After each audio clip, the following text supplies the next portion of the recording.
Hey everyone, welcome back to the channel. I just thought I'd share with you a couple of English friends that I have here in my collection. Sorry I haven't been back on in a while. I've been trying to take care of my little dog Buddy, who got very sick with pancreatitis and nearly died. But we got him back. He's here with me in the shop somewhere today, back to his old self. But I thought I'd show you these two interesting bikes. The green one over here, they're both from 1951, by the way.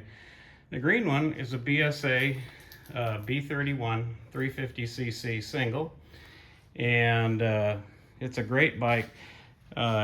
Still riding it, still having a lot of fun with it. It's not the fastest thing in the world, but it's a really interesting bike, and it's all original except for the tank was repainted some time ago. And this bike here is a bike you've probably never heard of. It's a Douglas, and this is a really fascinating bike. Both of these bikes, like I said, are from 1951, and they've come nearly all the way around the world to get to me here in the Pacific Northwest. I have a friend down in Australia who exports and imports bikes, and both of these bikes in 1951, the BSA was built in Birmingham, England, and the Douglas was built in Bristol, England, and both were exported from England to Australia in 1951, and they spent the bulk of their lives there. I've had the BSA now for about 20 years, and I've had the Douglas for about 10. The Douglas is a Mark V 350cc boxer twin. Kind of looks like this bike a little bit, and there's a big story behind that. But anyway, the Douglas company started in 1907, and they were making what are called ground power units. We would call them generators today, using a small boxer twin motor to run a dynamo.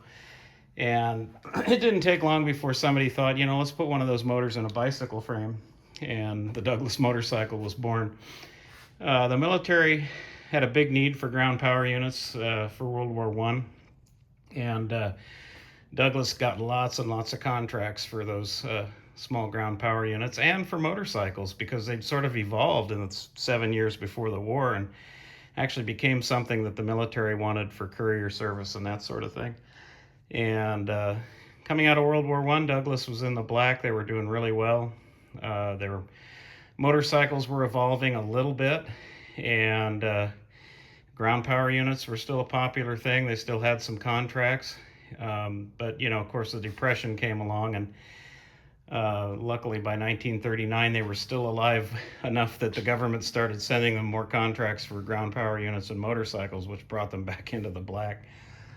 After the war, Douglas was a stodgy company. They just did not want to change their design aesthetic. These bikes are like right out of the 1930s, and after the war they had a lot of competition from BSA, Triumph, Matchless, AJS, Velocet. The Japanese hadn't come on the scene yet, but Douglas was beginning to fail, and in fact they entered into a contract with a relatively new company called Vespa, and in the late 50s they started building a Vespa 125 in Bristol, England, called a Vespa Douglas.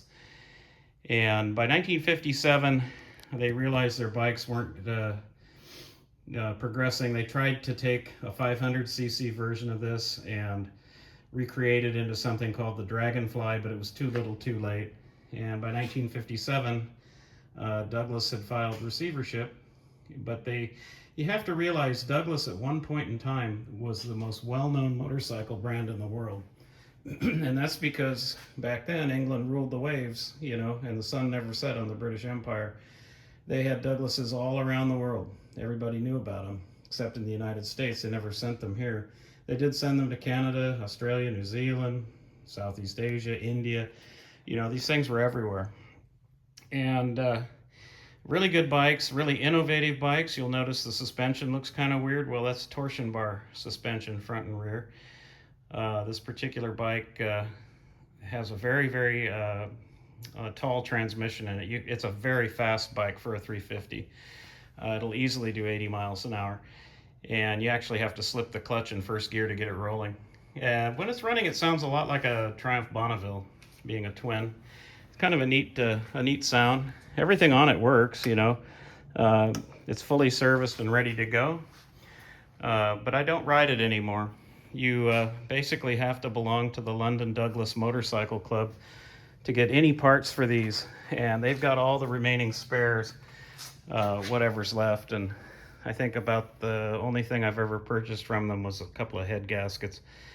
But if I broke the transmission, or if I, you know, cracked the block or did something stupid with it, you know, it just, or crashed it, you know, it would be virtually impossible to repair it. So I don't ride it anymore. I keep it fully serviced and it's running. But yeah, it's an interesting bike. Has no ignition switch, neither does the BSA. The Douglas doesn't even have a brake light. You'll see back here there is a lamp, but that's strictly a running light for at night. They didn't have brake lights. And you'll notice that back strap here on the fender, that's where the hinge used to be, like it is here on the BSA, you know, so that you can lift the fender out of the way and roll the wheel out. Douglas was having some fracturing problems back here with their fenders, so they recalled a lot of the bikes, or modified them at the factory, and they got rid of the hinge and put that back strap on there to eliminate the fatigue problems. But it's an interesting bike. I've asked around, why don't these bikes have ignition switches, and basically I'm told that people didn't steal motorcycles back then. And in order to stop it, it does have a kill switch right here. I have to remind myself here. Interesting bike, chronographic speedometer, ammeter. This would be the horn, high-low beam. This is your spark advance. You sort of have to be a wizard to know how to start these things. Interesting bike, but like I was saying, in 1957 the company went out of business. Vespa, already being sort of a contractual partner with Douglas, knew that this was coming. They knew that Douglas had one thing that was of very, very great value to them, and that was their worldwide dealership network. Vespa was looking to get out of Italy, out of Western Europe, and expand. And so when Douglas filed bankruptcy, Vespa was right there and bought up all the Douglas holdings. They instantly had a worldwide sales network. The dealers were all informed that they were to sell off their remaining Douglas stock, and they would soon be getting Vespa scooters that were called Vespa Douglas scooters. And that name existed till probably 1961, 61, maybe 62 in some places, but they dropped the Douglas name and strictly became Vespa. Piaggio owned the company. They still do, Piaggio Vespa. So it's been a very interesting bike. I found this one also in Australia at the same place where I found the BSA. The BSA, we can look at that, also 1951. Very, very good bike. If you're looking for a small classic motorcycle that doesn't cost a lot of money and it's still supported with all the parts, something like this would be really great to get into. A lot of fun, geared really low. It's not a terribly fast bike, but I'll tell you, you know, if you get off-road or if you get somewhere where you're losing traction, the rear wheel just will not stop spinning. Yeah, I mean, it's just a thumper. It's like a tractor. And I do still ride it around a little bit, although, you know, with today's modern traffic, it's hard to keep up unless you're with a group or you're on a country road someplace. The place I got these bikes, down in Australia, is in Seaford, Australia, which is near Sydney. And I have a friend named Johnny Munn. He's a famous motorcycle drag racer in Australia, or was. And he owns a company called Classic Style Motorcycle Warehouse in Seaford. And you can find him online if you put classicstylemotorcycles.com. You can find all kinds of stuff on his website. He buys, sells, restores all kinds of vintage bikes. Everything from AJS to Matchless to, yeah, you know, Husqvarna, Harley Davidson, BSA Triumph, Douglas on occasion, BMW on occasion, Honda, you know. I mean, if you're looking for rare classic bikes at a good price, I would certainly recommend Classic Style Old Motorcycle Warehouse. just a plug for him because he's a friend of mine and he's done well by me with these two bikes. When I bought the BSA, the American dollar was about, worth $2 to their one. So his price on this was like 4,500 Australian, and to me it was going to be like $2,250.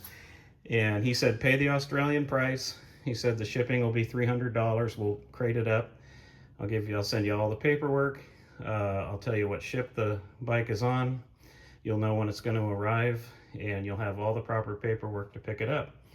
So he sent me everything, including the title, the Australian title and everything. And I was living down by Los Angeles at the time. And it came on a slow boat, stopping in Fiji and Tahiti and Hawaii. And it finally made it to the port of Los Angeles. And I went down with the U-Haul trailer when the shipping company called and said they had a big box for me. And I came down with my paperwork, and they looked at it, processed it, ordered that the crate be brought up, and here it came, a literal wooden crate, my name emblazoned on the side and everything. And they loaded it into a U-Haul trailer that I'd brought, and off I went. I got it home, and it took a good 3 hours to get it out of that crate. There were so many air nails holding that thing together. But once I did, I just rolled it out, cleaned it up a little bit. It was all wrapped in plastic. He even threw in a polo shirt and a hat, inside the box. And so basically I did take it to a British motorcycle shop. They went through it, made sure it was tuned up, the carburetor was clean, tank was clean, everything was good to go. And I've been riding it ever since. I've not tuned it up. I've done nothing to it other than enjoy it. And it's an interesting old bike. Now this bike with no ignition switch or a kill switch, how do you kill it? Well, it has a compression release right here, and that's how you kill it. It holds the exhaust valve open, and then it just chuffs down like a steam engine as it quits. But pretty neat old bike. It does have an actual brake light, but it's only attached to the right brake pedal. It's not attached to the front brake at all. A lot of fun. But the Douglas, which I've had only about 10 years, I was living here in the Pacific Northwest when I told Johnny that I'd like to have this. And I forget how much this bike was. I think he was asking like 7,500 Australian. And so to me it was like 3,750, plus like $300 shipping. And he was using, at that time, secondhand Honda shipping crates, which were made out of welded wire steel, much better. He would get those secondhand. It had like a single track rail in the center. The bikes would be set on that. They'd be completely strapped down and enclosed in this cage, which was like the stuff they make shopping carts out of at the market. And so it was completely wrapped in plastic. The cage was completely wrapped in that cellophane shipping plastic. Paperwork, like I said, came ahead of time. I got a call from the shipper down at the Port of Tacoma. They told me where to go, and I came down and they brought out this big basket, and you could see this inside like a cocoon, It was no big deal to take it through duty and that, Basically all they're interested in is that you're not bringing in some copycat bike of like a Chinese Harley Davidson or something, illegally. He took one look at this and said, "Oh my God, that's a dinosaur. Don't worry, take it home." So I took it home. Johnny told me that they actually drove this up onto the crate and drained the gas and oil, took the battery out. And when I got it, I basically just got it out of that crate, put gas and oil in it, and a fresh battery, and it fired right up. And like I say, everything on this bike works. It's fully serviced. It's ready to ride. The battery's up on it, and but I just don't have the heart to ride it because I'm just so afraid that it's gonna conk out on me, or something's gonna break, and I'll have to ask the London Douglas Motorcycle Club, if they happen to have anything in stock, which they might, depending what it is, but I just don't want to go down that road. So yeah, everything works great. Wonderful old bike. Very interesting old bike too. But yeah, if you're ever interested in some antique bike, something fun to enjoy on a weekend or with friends. Something like one of these is just a lot of fun, especially the BSA, since it's still, supported. You can buy most anything you need for that, used or even new. And check out Johnny's website there, Classic Style Motorcycle Warehouse in Seaford, Australia. Take a look at the list of things. It changes all the time. He buys and sells bikes. He comes over here to the States and buys up, shipping containers full of bikes. Takes them back to his shop. They refurbish them if they need it. And then he sells them on. And he told me he's had some motorcycles 5, even 6 times that he's sold, gone over here to the States, bought them back, sold them somewhere else, went somewhere else, bought them back, but just a lot of fun. And the Douglas, that's a really fun bike. I was lucky to find that, being a small boxer twin like it is.